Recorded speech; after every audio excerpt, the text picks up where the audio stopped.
Hi everyone, my name is Catherine Pence and this is a video showing my model of the phonatory system. So we'll start with the middle portion, this bigger model right here. This shows the cartilages and the membranes of the larynx.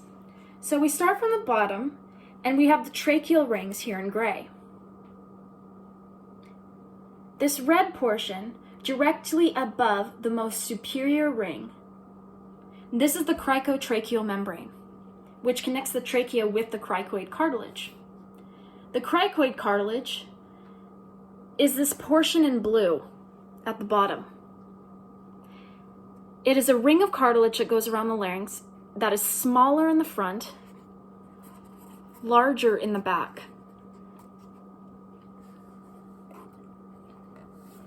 This red portion directly above represents the cricothyroid membrane, which connects the cricoid cartilage and the thyroid cartilage, which is in yellow here. The thyroid cartilage is the largest cartilage within the larynx. It has two laminae here in the front, or two plates. And these plates fuse together at the midline to create this thyroid notch. This fusion occurs at an angle, and this angle is much more acute in men than it is in women. A more common term for the thyroid notch is the Adam's apple. The thyroid cartilage consists of the superior cornu here and the inferior cornu here, along with the two laminae. Where the inferior cornu meets with the cricoid cartilage is where you find the cricothyroid joint.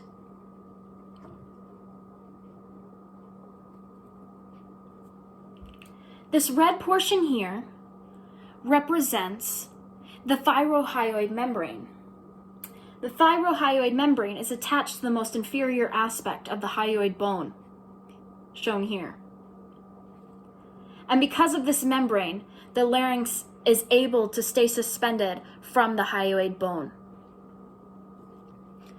The thyrohyoid membrane has two holes, which are called foramen. And these foramen allow for the entrance of the superior laryngeal vessels and the internal branch of the superior laryngeal nerve. The hyoid bone is a U-shaped bone that consists of the body in the front, or the corpus, and has the greater cornu here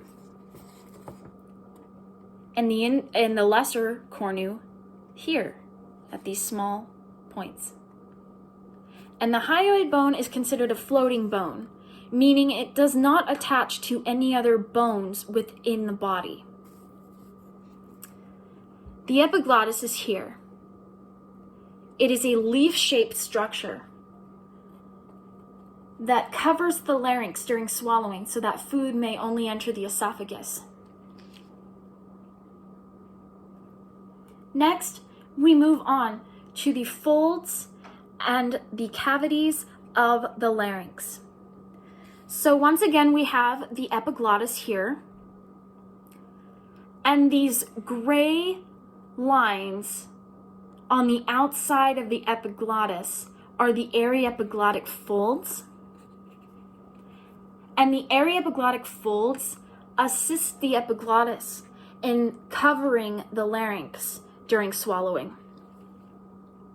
The aryepiglottic folds are supported by the cuneiform cartilages, which are paired cartilages, and they help stiffen the aryepiglottic folds so that they can provide further support for the epiglottis.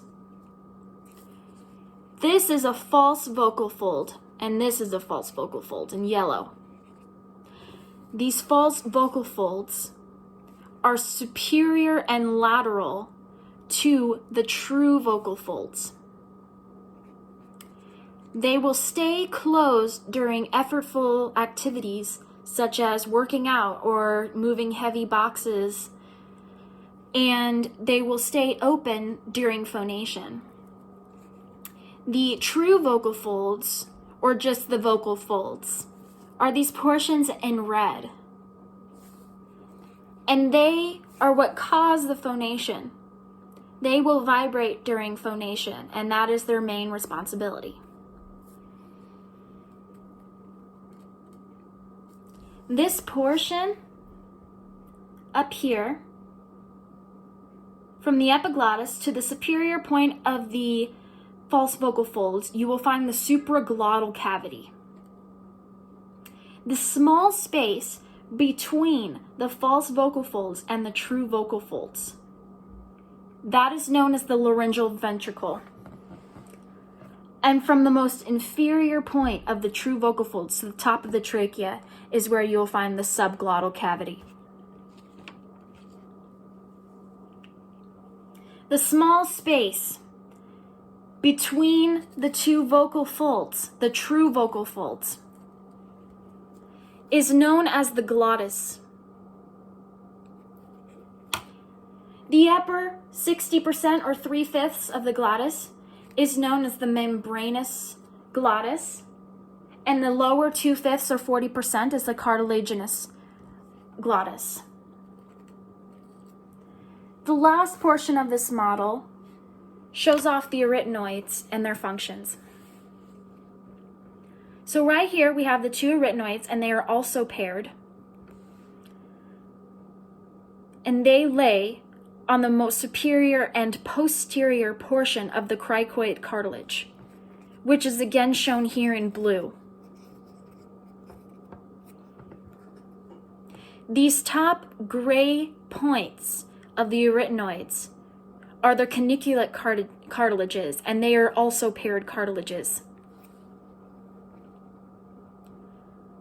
These outer points, right here and here of the arytenoids, these are known as the muscular processes, where many muscles attach. These inner points, right there where they're almost touching, those are the vocal processes, and it's at this point where the vocal folds connect. The vocal folds are currently adducted, and these represent the false vocal folds. The cricoarytenoid joints are directly beneath the arytenoids and on top of the cricoid cartilage. And these allow the arytenoids to rotate in many directions, causing many different sounds in our voices. Thank you for watching this video. I hope it was helpful for the test on Friday.